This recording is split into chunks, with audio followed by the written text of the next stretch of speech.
بسم الله الرحمن الرحيم.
أعوذ بالله السميع العليم من الشيطان اللعين الرجيم. بسم الله الرحمن الرحيم. الحمد لله رب العالمين، ولا حول ولا قوة إلا بالله العلي العظيم، وصلى الله على سيدنا محمد وآل بيته الطيبين الطاهرين وصحبه المنتجبين. Mes chers frères et sœurs, assalamu alaikum wa rahmatullahi ta'ala wa barakatuh. Nous sommes dans le cadre, bien sûr, de l'enseignement du dogme islamique. Nous avons comme thème aujourd'hui, en réalité, l'imam des autres imams après l'imam Ali alayhi salam. Donc, nous allons essayer réellement d'apporter des preuves qui prouvent réellement, qui confirment l'imam de ces imams, Inch'Allah. Mais avant cela, il est important que nous puissions vous faire réellement un résumé de ce que nous avons parlé dans l'émission passée, dans la séance passée. Et c'était dans le cadre le fait de nommer quelqu'un ou la nomination d'un successeur légitime du prophète Mohammed sallallahu alayhi wa sallam. Donc la question qui se posait, nous avons posé comme question pour dire que en réalité, est-ce que le prophète avait nommé un successeur après lui ou pas? Avant de mourir, est-ce que le prophète avait nommé un successeur ou pas? Et la question est venue, les gens ont dit oui, il y en a d'autres qui disent que le prophète n'avait pas nommé ou n'a pas nommé réellement un successeur après lui. Et aussi, il a donné ce pouvoir à la communauté musulmane, elle-même qui devrait s'en charger et essayer de conduire son devenir par la nomination réelle d'un successeur. Donc, en réalité, lorsque vous essayez de voir cela, il y a un autre groupe qui dit que nous, en tant que les chiites, nous disons que oui, le prophète a nommé un successeur. Parce que lorsqu'on accepte réellement que le prophète a nommé un successeur, cela veut dire qu'il y a certains disciples qui ont essayé de contredire ou de désobéir aux ordres du prophète, alors que le Coran nous dit Ya ayyuhalladhina amanu ati'u Allah wa ati'u Rasul. Et c'est vous qui avez cru, ou les gens vous qui avez cru, respectez les ordres d'Allah subhanahu wa ta'ala ou aussi les ordres du prophète Muhammad sallallahu alayhi wa sallam. Donc en réalité, cela met en cause plusieurs disciples, mes chers frères et sœurs. C'est pour cette raison, tantôt, nous sommes accusés comme étant bien des gens qui insultent réellement les disciples, mais en réalité, nous avons des tests devant nous et soyons disant que nous disons que les disciples ont désobéi aux ordres d'Allah subhanahu wa ta'ala ou aux ordres du prophète Muhammad sallallahu alayhi wa sallam. Donc en réalité, nous avons essayé de faire venir que le fait d'être disciple ne fait pas d'un être humain infaillible. Donc nous devons être d'accord sur ce point. Et le deuxième point, c'est que le fait d'être disciple, c'est le fait de toi réellement quelqu'un qui a pu bénéficier de voir la présence du prophète Muhammad sallallahu alayhi wa sallam, la présence physique du prophète Muhammad sallallahu alayhi wa sallam, et aussi réellement les enseignements directs qu'il a pris directement, les enseignements directs enseignés par le prophète Muhammad, que les disciples ont pu réellement percevoir pour leur propre éducation. C'est réellement une bonne occasion que nous devons réellement en profiter. Mais en réalité, lorsque vous essayez de voir, est-ce que réellement les disciples à 100% ont profité de ces enseignements ou pas? des compagnons du prophète Muhammad sallallahu alayhi wa sallam, c'est ce que nous avons dit, lorsque vous regardez l'évolution avec l'enseignement coranique, parce que les gens disent que les compagnons du prophète sont comme des infaillibles. Vous voyez? Donc, ils disent que dans le hadith, Ashabi kan nujum bi'ayyihum iqtadaytum ihtadaytum. Il dit, mes disciples sont comme réellement des étoiles et vous pouvez guider avec n'importe quelle étoile que parmi ces disciples-là. Mes chers frères et sœurs, il a compris, et les scientifiques réellement, que le hadith, réellement, le sens réel de ce hadith n'est pas un bon sens, et le sens réellement ne s'affiche pas, que l'école ne s'accorde pas avec les enseignements scientifiques. Ce n'est pas tous les étoiles qui orientent, il y a des étoiles très précises qui orientent les êtres humains. Donc, en réalité, lorsque nous revenons en cela, nous allons trouver que oui, dans la vie du prophète Muhammad sallallahu alayhi wa sallam, il y a eu bien sûr des disciples qui ont pu désobéir aux ordres du prophète Muhammad sallallahu alayhi wa sallam. Ce n'est pas nouveau. En réalité, lorsque vous essayez de regarder, ce n'est pas nouveau pour le cas des disciples, mais en réalité, mes chers frères et sœurs, nous devons comprendre que l'histoire témoigne cela, le Coran témoigne cela, et etc. Nous avons aussi, lorsque nous avons essayé de citer la bataille de Uhud, donc Ghazwat Uhud, vous allez trouver que les disciples encore, lorsque le prophète ordonne de rester, les disciples ont essayé de désobéir aux ordres du prophète Muhammad sallallahu alayhi wa sallam, et c'est ce qui a coûté cher à la communauté musulmane et aux soldats musulmans, et les musulmans effectivement ont connu un échec dans cette bataille-là. Il y a aussi Sulh al-Hudaybiyah qu'on appelle réellement les traités de paix que le prophète a pu signer avec les mécréants.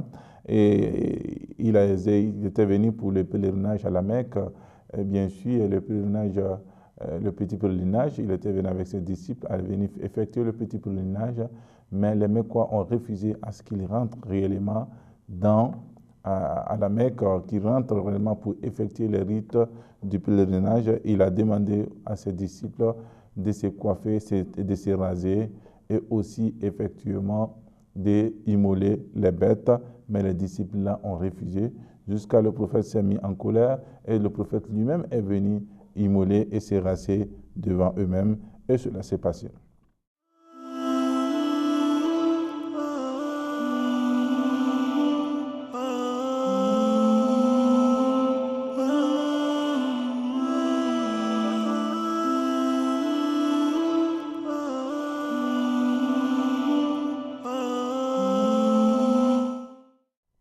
Il y a aussi réellement le dernier moment du prophète Muhammad sallallahu alayhi wa sallam, lorsque vous regardez, le prophète a demandé aux disciples, ça se trouve dans les livres sunnites, tout le monde, dans le livre de tout le monde, il demande aux disciples d'apporter un encrier ou puis une feuille qu'ils puissent écrire quelque chose. Si vous accrochez à cette chose, vous ne serez pas égarés après moi. Et les disciples ont dit non, ils ont refusé catégoriquement de l'apporter, l'encrier et le truc. Réellement, le prophète Muhammad sallallahu alayhi wa sallam, il s'est mis en colère, il a dit « Qumu anni la yanbaghi indi at-tanazu ». En réalité, lorsque vous regardez, il y a eu des discussions, il y a une partie qui dit « apportez l'encrier et la feuille », il y a l'autre qui dit « non, hasbuna kitab Allah », on s'accroche seulement au livre d'Allah, et le livre d'Allah subhanahu wa ta'ala nous suffit. Donc le prophète Muhammad sallallahu alayhi wa sallam, comme si ce qu'il était en train de dire, mais ils ne sont pas arrêtés là, ils ont dit que le prophète, il divague, inna nabiyya la yahjur, il divague, il n'a plus sa conscience tranquille là, et il n'est plus conscient de tout ce qu'il dit. Il y a aussi le dernier moment du prophète Muhammad sallallahu alayhi wa sallam, lorsqu'il a demandé aussi à Osama, en réalité, je vais parler de troupes, les soldats de Osama, lorsque dans le dernier moment, il a demandé aux disciples de participer à cette troupe-là pour aller combattre les Romains, et il a même dit « La'anallahu man takhallafa an jayshi Osama ». Il dit que le malheur d'Allah subhanahu wa ta'ala s'abat sur celui-là même qui va essayer de se détacher de cette troupe-là. Donc il a demandé à tous les disciples en réalité d'y participer, mais cela ne s'est pas passé comme il fallait. Mes chers frères et sœurs, il est tout à fait clair que lorsqu'on parle réellement des disciples, il ne faudrait pas voir en cela un homme infaillible, et etc. Mes chers frères. Il est très important, lorsque nous avons ces éléments, cela nous fait revenir en réalité à la raison, parce que lorsque vous regardez les disciples, parmi les disciples, vous allez trouver des disciples très sincères avec le prophète Mohammed sallallahu alayhi wa sallam. Et il y a aussi des disciples aussi qui avaient une foi aussi très faible, que vous pouvez remarquer aussi là. Et aussi, il y a aussi en réalité des munafiqoun, effectivement. Donc, lorsque vous essayez de voir en réalité concernant dans le temps après le prophète Mohammed sallallahu alayhi wa sallam, si nous acceptons que le prophète a désigné quelqu'un comme étant bien un successeur, et alors on parle en réalité de Saqifa, que c'est les musulmans qui se sont réunis à Saqifa et nommé quelqu'un d'eux-mêmes comme étant bien le successeur du prophète Mohammed sallallahu alayhi wa sallam, comme on l'appelle Ashura, c'est-à-dire que le conseil consultatif. Donc en réalité, cela s'est passé, mais il faut comprendre que cela s'est passé lorsque vous voulez essayer d'argumenter le califat de certaines personnes par cette désignation. Vous pouvez comprendre que cela s'est passé dans une ambiance de paix et de ménance en réalité. Et ça n'a pas été aussi réellement de façon démocratique avec le choix de tout le monde, où je peux m'instruire ainsi avec le représentant de tous les musulmans. Non, ça n'a pas été fait. C'est un groupe de personnes qui se sont réunis à Saqifa pour désigner réellement le successeur du prophète Mohammed sallallahu alayhi wa sallam. Et ça n'a rien à voir avec l'opinion générale de tous les musulmans. Et c'est pour cette raison que vous allez comprendre qu'il y a eu des gens qui se sont opposés. Dans l'histoire, vous pouvez comprendre cela. Mais cela se passait à l'absence d'Imam Ali alayhi salam, qui s'occupait réellement du corps réellement du défunt du prophète Mohammed sallallahu alayhi wa sallam. Il était en train de préparer le corps pour l'enterrement. Et cela s'est passé sans son absence.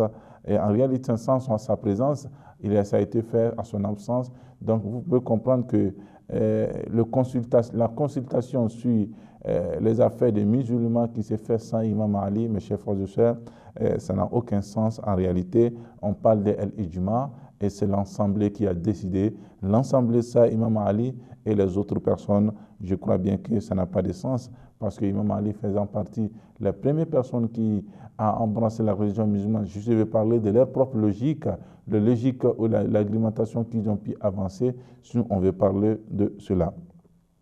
Il est important aussi, mes chers frères et sœurs, que nous puissions parler effectivement aussi qu'il y a aussi des versets, des hadiths qui parlent aussi en réalité de la succession du prophète Mohammed sallallahu alayhi wa sallam. Donc en réalité, lorsque vous essayez de voir cela, on dit que non, Imam Ali alayhi salam, il n'a pas réclamé de lui-même sa place, parce qu'il savait réellement que cette place ne l'appartenait pas. Regardez, lorsque vous essayez de voir dans l'histoire et vous essayez de lire avec une conscience tranquille, avec beaucoup d'éclaircissement, et vous pouvez trouver dans certaines parties réellement, mes chers frères et sœurs, dans ce cadre-là, parlant réellement des phrases qui donnent le sens réellement que l'imam Ali alayhi salam, il a réclamé ce droit, mais il a été refusé par peur que l'union des musulmans puisse être mise en cause. Imam Ali alayhi salam s'est retiré et c'est ce qu'il a dit. فَوَاللَّهِ مَا زُلْتُ مَدْفُوعًا حَقِّي مُسْتَأْثِرًا عَلَى مُنْذُ قَبَضَ اللَّهُ نَبِيَّهُ صلى الله عليه وسلم حتى يوم الناس. En réalité, il dit que j'étais assidu dans la réclamation de mon droit. Le droit, c'était quoi? C'était l'imama, parce que le prophète Mohammed sallallahu alayhi wa sallam l'avait désigné. Et après que Allah subhanahu wa ta'ala puisse retirer l'âme de son prophète, il dit, j'étais là en train de réclamer. Inch'Allah, c'est parti. Et cela s'est passé. Vous pouvez trouver encore cette désignation dans les Khutba al-Shiqshqiya de Nahj al-Balagha. Vous allez trouver que dans le Nahj al-Balagha, il parle encore réellement de la réclamation que ceux qui étaient venus après lui ne méritaient pas réellement et cette place. Donc, en réalité, lorsque vous essayez de voir, de mettre tout ça ensemble, vous pouvez vous retrouver avec ces éléments que Imam Ali alayhi salam, quand il était en vie, après le décès du prophète Mohammed sallallahu alayhi wa sallam, ce qui était plus important d'abord, c'était d'enterrer le prophète Mohammed sallallahu alayhi wa sallam dans les meilleures conditions et après passer à autre chose. Mais d'autres personnes s'intéressaient bien sûr à autre chose que réellement le khalifa ou l'enterrement du prophète Mohammed sallallahu alayhi wa sallam. Et cela s'est passé ainsi.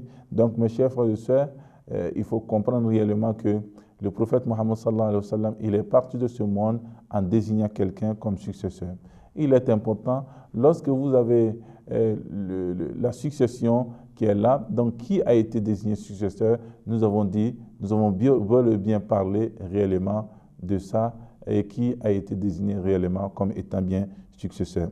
Il y a aussi, mes chers frères et sœurs, lorsque vous essayez de voir en réalité tout cela, et cela nous fait revenir comme notre thème principal, la désignation des imams après Imam Ali alayhi salam. Nous sommes d'accord qu'il y a des textes réels qui parlent des imams, de l'imam d'Imam Ali, la succession d'Imam Ali, etc., etc. Donc, mes chers frères et sœurs, il y a cet élément-là qui nous arrange en réalité à pouvoir mieux parler lorsque nous avons l'imam d'Imam Ali et nous pouvons passer réellement aux autres imams. Lorsqu'on parle de l'imam Ali, Imam Ali a pu désigner, vous pouvez trouver dans le Nahj al-Balagha, il a désigné comme après, le successeur après lui, comme étant bien Al-Hassan. Et il dit après Hassan alayhi salam aussi, je crois bien, il a décidé encore que Hussein puisse réellement succéder Imam Hassan. Vous pouvez trouver ces imams-là. Nous avons l'imam Hussein, nous avons aussi Ali Zayn al-Abidin que vous pouvez trouver que après Karbala, il était resté étant bien seul. Imam Zayn al-Abidin disait que je me rappelle très bien qu'après Karbala, il n'y avait même pas 5 personnes à Médine qui pouvaient réellement approuver son amour pour nous en tant bien Ahlul Bayt, tellement qu'il y a eu des campagnes de dénigrement contre Ahlul Bayt. Après Imam Zayn al-Abidin, nous avons Imam Baqir, alayhi salam, Muhammad bin Ali. Nous avons aussi après Ja'far bin Muhammad, al-Sadiq, vous avez ces imams. Nous avons Moussa bin Ja'far, Ali ibn Moussa, et nous avons Imam Muhammad bin Ali. Et réellement, nous avons cela. Nous avons aussi Ali ibn Muhammad al-Hadi. Nous avons Imam Hassan bin Ali, Hassan al-Askari. Et nous avons aussi Imam al-Mahdi, l'imam de notre temps. Donc, vous allez trouver que ces 12 imams qui sont là, en réalité, qui ont été prédits réellement par le prophète Muhammad sallallahu alayhi wa sallam dans son hadith, lorsqu'il dit à Jabir ceci que عن جابر قال سمعت رسول الله صلى الله عليه وآله وسلم يقول لا يزال هذا الدين مستقيما حتى يقوم 12 خليفة ثم قال كلمة لم أفهمها فسألت أبي قال كلهم من قريش. Il dit que cette religion ne va pas se dresser, réellement être réellement la religion qui dompte toutes les religions, qui domine toutes les religions sans l'apparition réellement des 12 khalifas.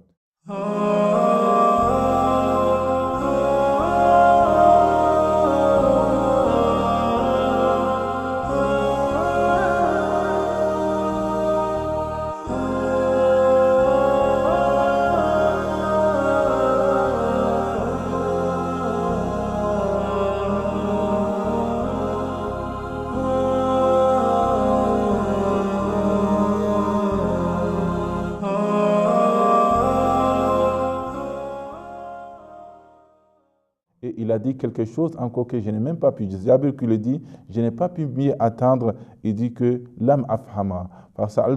J'ai demandé à mon père, qu'est-ce qu'il a pu dire après? Il a dit quelque chose que je n'ai pas compris. Il a dit, son père lui dit, et tous ces imams proviendront de Quraysh. Donc les 12 imams ont été prédits par le prophète Mohammed sallallahu alayhi wa sallam.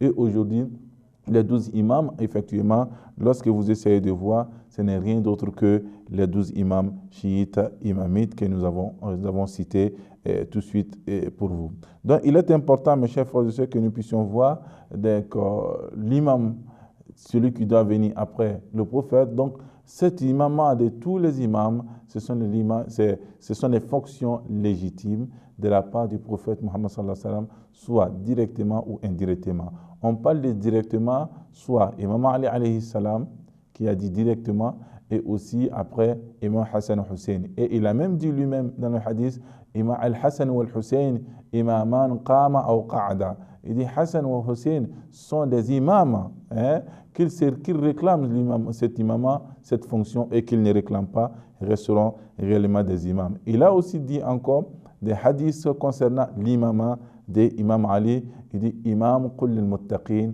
Donc en réalité, il faut comprendre que le prophète, quand il était en vie, il a donné directement l'imam de certaines personnes. Il a même cité même les noms des imams, les 12 imams que nous avons cités dans les hadiths différents, mes chers frères et sœurs. Et lorsque vous essayez de chercher réellement, ce sont vos imams, vous devez chercher réellement à les connaître. Donc ces imams sont conditionnés, ils doivent remplir quelques conditions. La première condition, c'est qu'ils sont choisis d'abord par le prophète et par Allah subhanahu wa ta'ala.